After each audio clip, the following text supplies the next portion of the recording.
Welcome to Wales Today, live from the country's biggest hospital. We've spent 24 hours with the staff and patients in the emergency department. This on the day the ambulance service publishes its worst ever response times on record. The figures are deeply disappointing. There's no hiding away from that. Tonight, a unique insight into the heart of the health service. We had a pre-warning of a stabbing in the city, so we get a warning off the ambulance service to say what's coming in. The resus arrived with us, the patient arrived with us. It's a male stabbing to the chest. We'll also be asking if all the people who come to A&E really need to be here.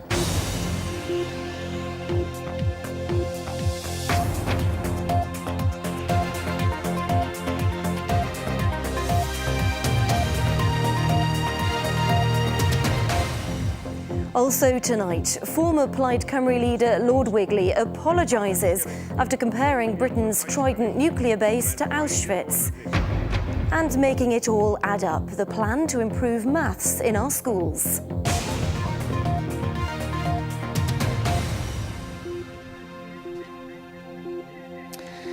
Welcome to the emergency department of the country's biggest hospital. We've spent the last 24 hours in A&E with the staff and patients. Getting busy again now. Last night, every available bed here was taken, but that's considered to be a quiet night. Just a few metres from me, the ambulance bay, where patients are brought in from across the city and beyond. And tonight, new figures show that across Wales, less than half of ambulances are reaching the most serious cases in the target time of 8 minutes, the worst figures on record. Last month, the ambulance service reached just over 40% of the most serious calls within 8 minutes, down from 58% a year ago. The target, by the way, 65%. The worst figures ever have provoked arguments in the House of Commons and an admission by the Welsh Government that this isn't good enough. The figures are deeply disappointing. There's no hiding away from that. There are partial explanations for performance. There has been unprecedented demand through December, but it doesn't fully explain the picture.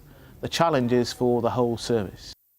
Just 42% of emergency calls are answered in time, compared with 70% in England. So will he now admit that Labour's catastrophic cuts and mismanagement in Wales have cost the NHS dear? I genuinely don't think there is a magic bullet that is going to change things overnight. The system is extremely complex. We have to work with hospitals, general practitioners, and also with the public in terms of helping us call us when they only need us. So we have a major change programme to work through. The ambulance service then at the top of the political agenda again today, but it's also another indication of the relentless pressure many within the health service are working under. Our reporter Matthew Richards has been on shift with the paramedics in Llandudno Junction. Ossian Roberts began working for the ambulance service as a 16-year-old. Lots has changed since then, in particular the amount of 999 calls he has to deal with. The red calls, generally we try to get there within 8 minutes. That's the target. We've got more of a chance in the rapid response vehicle. Unfortunately, there are delays sometimes. There's hospital delays, we're travelling long distances, so it's quite challenging. Today's first call is to a man who's trapped his finger in a crate at a supermarket. Ossian's assessment shows there's no lasting damage. I've checked his hand, his movement, his circulation, everything's fine. So we're going to refer Sean to minor injuries. When I started, people used to call for life or limb emergencies, but these days we can be called to a back pain, a swollen knee, and then the next job will be a heart attack, a stroke, or even a road accident. So you just don't know what the next call will be. One little boy aspirating from a trachea. The call we're going to now is a little baby with a tracheotomy, which is a hole in his throat for him to breathe. So it's a high priority call for us, this. This is a Red 1 call, meaning an imminent risk to life. Ossian is able to get there well within the 8-minute target time. Again, many of the jobs that come in are not particularly serious or life-threatening. Some could even be hoaxes or time wasters. But something like this is when everything really matters and every second counts. But he's alert and everything, you know, he's not a bad colour at the minute. We'll get him seen in A&E. Little Keelan John suffers from a rare condition, meaning his airway and food pipe are joined together. He's already survived numerous cardiac arrests. They were concerned that he was turning blue, he wasn't breathing right. It's a good call to make, called the ambulance, and we're going to whisk him up straight to A&E. Doctors were able to clear his airway and send him home. Ambulance, what's the address to the emergency? Okay, tell me exactly what's happened. This ambulance control room alone answers 300 999 calls a day. Staff deal with more of them than the police and fire service combined. They say the negative headlines can often be tough to take. When you see the volume of work that comes in and the various levels of work that's required, it is difficult to try and deal with that capacity. It is hard from the inside to see the negative stories that you hear, but we know we are trying our very, very best to accommodate everybody as much as we can. They're working really hard and they're really dedicated. Everybody wants to do the best for the patients, and that's what you see day in, day out. Well, let's talk to our health correspondent, Owain Clark, who's with me now. We've been promised improvements, but these are the worst figures yet. Yeah, boss of the ambulance service today said the figures were unacceptable. Others might argue that they're actually disastrous, given the fact that the health minister in the summer gave the ambulance service and others an ultimatum to make improvements within 3 months.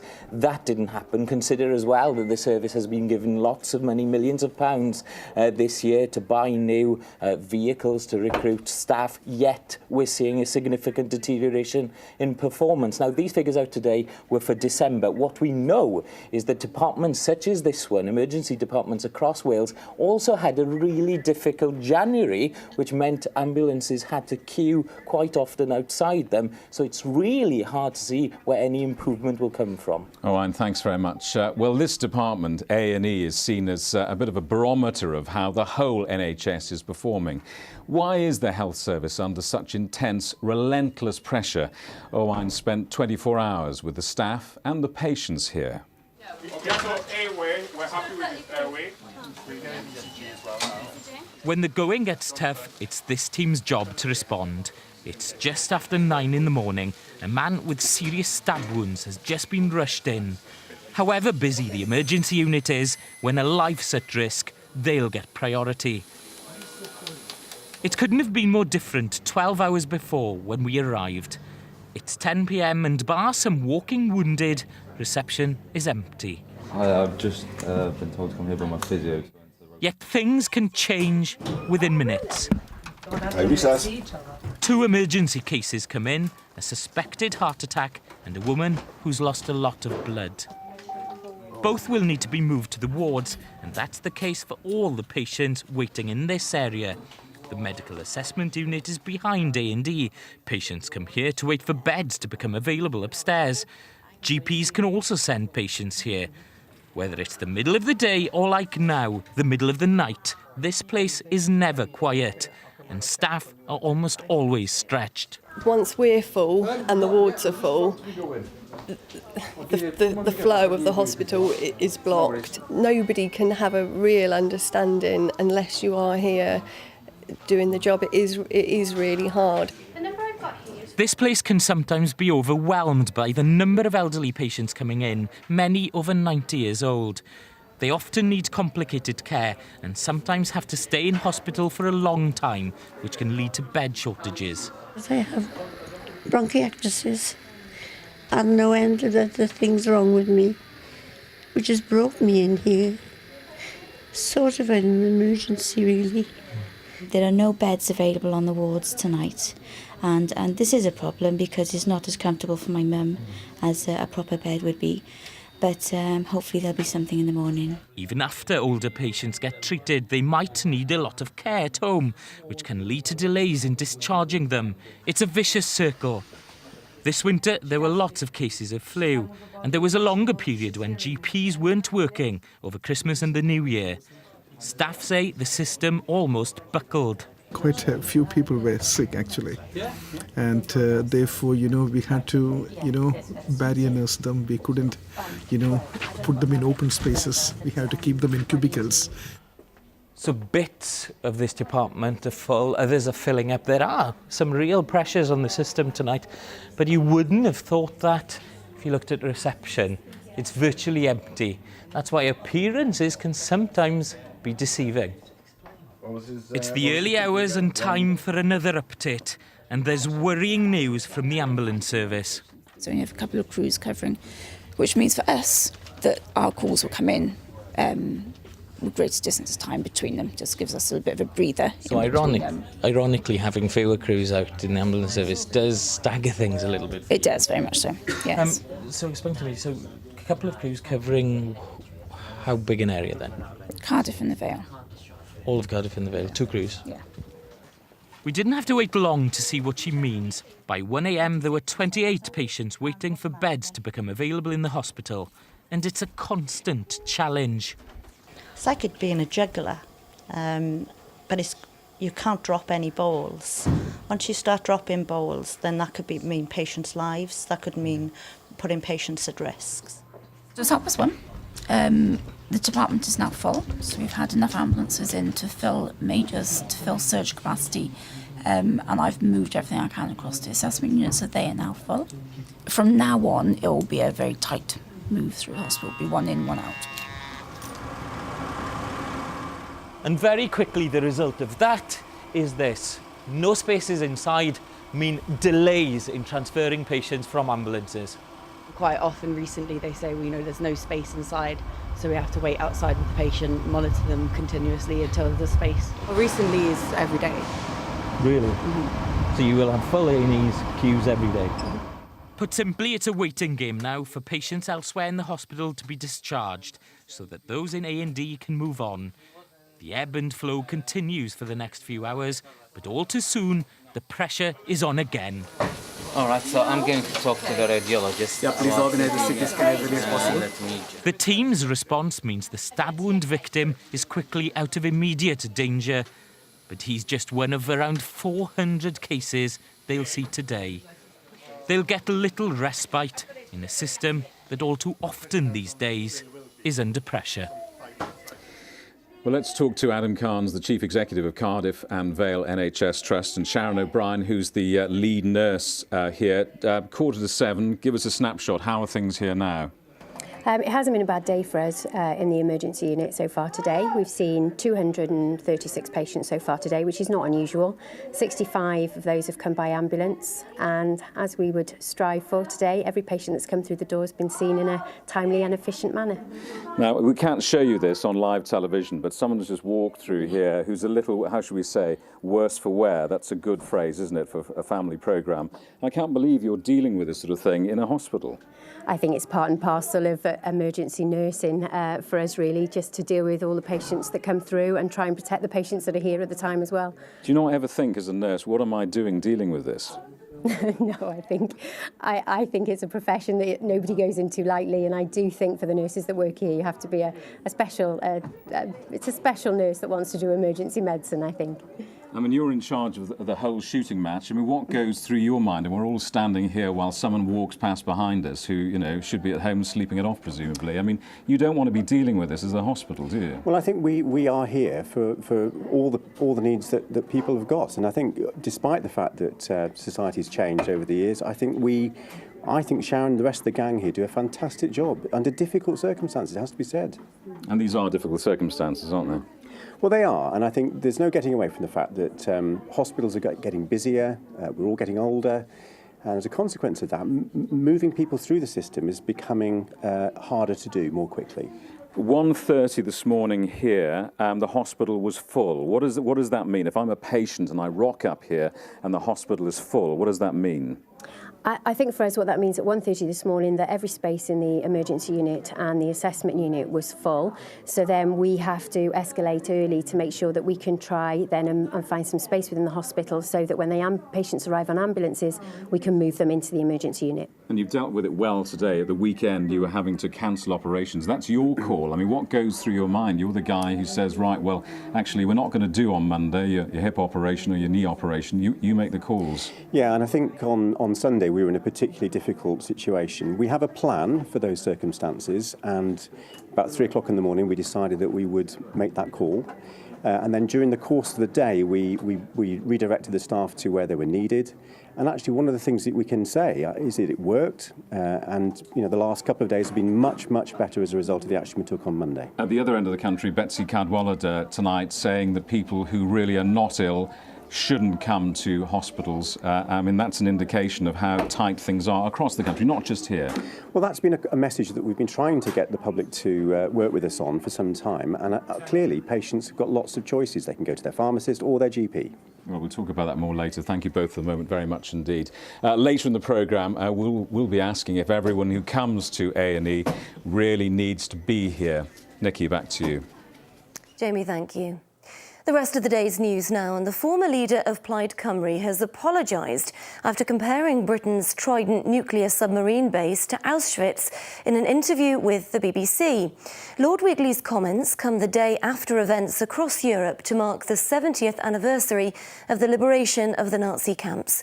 Well, our parliamentary correspondent David Cornick joins me now from Westminster. And David, why did he say this? Nikki, this morning's Daily Mail reported that the government here is considering transferring the base that holds Britain's nuclear submarines from Scotland to Milford Haven. Now, the Ministry of Defence says that isn't true, but Lord Wigley, as Plaid Cymru's general election campaign coordinator, used the story to highlight Plaid's opposition to nuclear weapons. And in an interview with my BBC colleague Ross Hawkins, Lord Wigley said that opposition was unconditional, even if the transfer of a base from Scotland to Milford Haven would bring jobs to West Wales. Look, this week we've been remembering what happened in Germany before the war. No doubt there were many jobs provided in Auschwitz and places like that. That didn't justify their existence, and neither does nuclear weapons justify having them in Pembrokeshire. Are you seriously comparing a Trident base to a Nazi death camp? The number of people that would be killed by Trident would be infinitely more. Well, Lord Wigley's comparison with Auschwitz and the timing of that did create a political storm. He has issued a statement in which he apologises if his remarks were open to misinterpretation. He says the point he was trying to make was that you can't have jobs at any cost, and he says he reiterates that. David, thanks for the update. The Supreme Court has ruled a family can't sue police for negligence over the death of a young mother from Cardiff who was killed by her ex-boyfriend in 2009. 25-year-old Joanna Michael dialed 999 twice, saying she was being threatened, but officers arrived too late to save her. The new Children's Commissioner for Wales is a professor from Cardiff University who specialises in family and child welfare. Sally Holland said she was delighted and honoured to have been appointed to the job. She'll replace Keith Towler in April. He's stepping down after 7 years.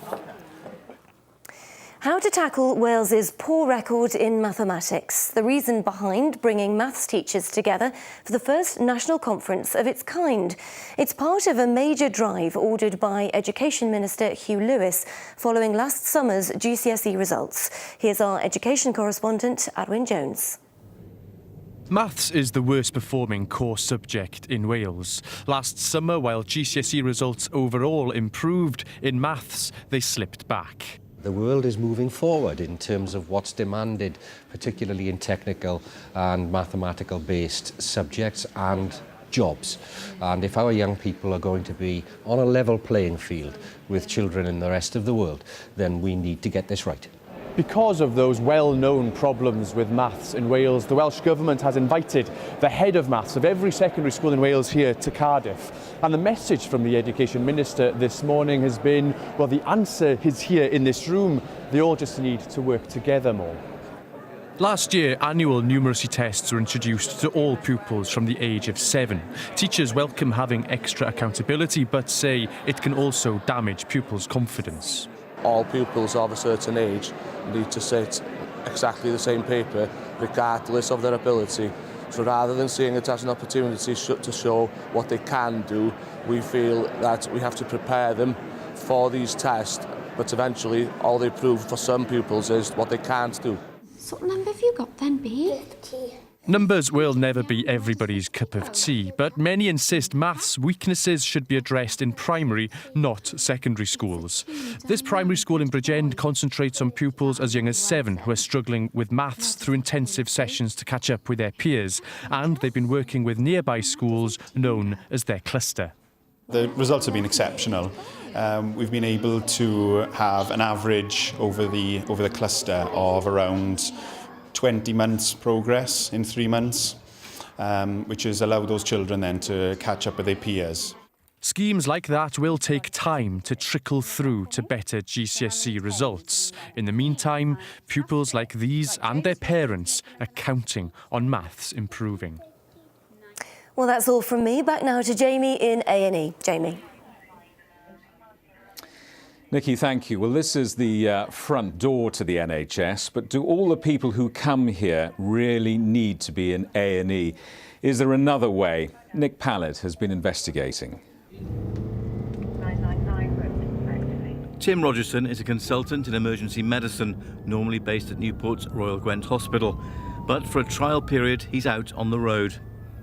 He can see 999 calls stacking up on his phone and can choose to assess people at the scene rather than at A&E. Hello, ambulance. This time it's an 88-year-old man from Cwmbran who's falling unconscious. After going inside to assess the man, Tim decides he's well enough to stay at home. An ambulance trip avoided, the relative who dialed 999 relieved. I think it would have been very traumatic if he'd had to go down to the hospital. And then it causes lots of other problems then, because my mum would be on her own. The investigations that we're able to do in the house, I felt that it was suitable that we could keep him at home. Not all the 999 calls Tim and Mike go to can be diverted away from hospital, but many can, reducing the pressure on an already stretched A&E. Morning, it's the nurse. Hi, love. How are you, Jean? The ever-expanding role of community medicine is also at the forefront of keeping people out of hospital. Jean, a double amputee from Splot in Cardiff, gets regular treatment from district nurse Julia Sampson, treatment that in the past would have required hospital care. The demand is ever increasing and we have no upper limit really. A hospital ward will have a number of beds and when they're full, but a district nursing team just continues to absorb work. I'm Dr. Weatherup. I'm one of the out-of-hours GPs. A&E admissions go up over the weekends when GPs aren't available. But this out-of-hours service in the Vale of Glamorgan is there to steer people away from casualty. However, they too were inundated in Christmas week. We received more calls in the 4-day period of Christmas than we did for the whole week last year. We're receiving a call every 51 seconds. And how's his breathing?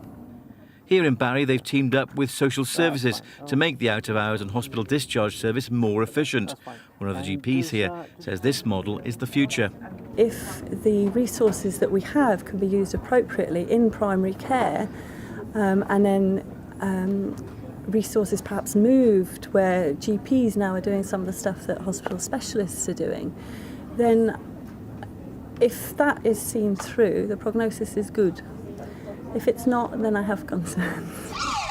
Back on the road, an ED consultant Tim Rogerson believes this pilot project, though expensive, will help reduce A&E admissions and has the added benefit of giving some patients the reassurance of being seen quickly by a senior doctor.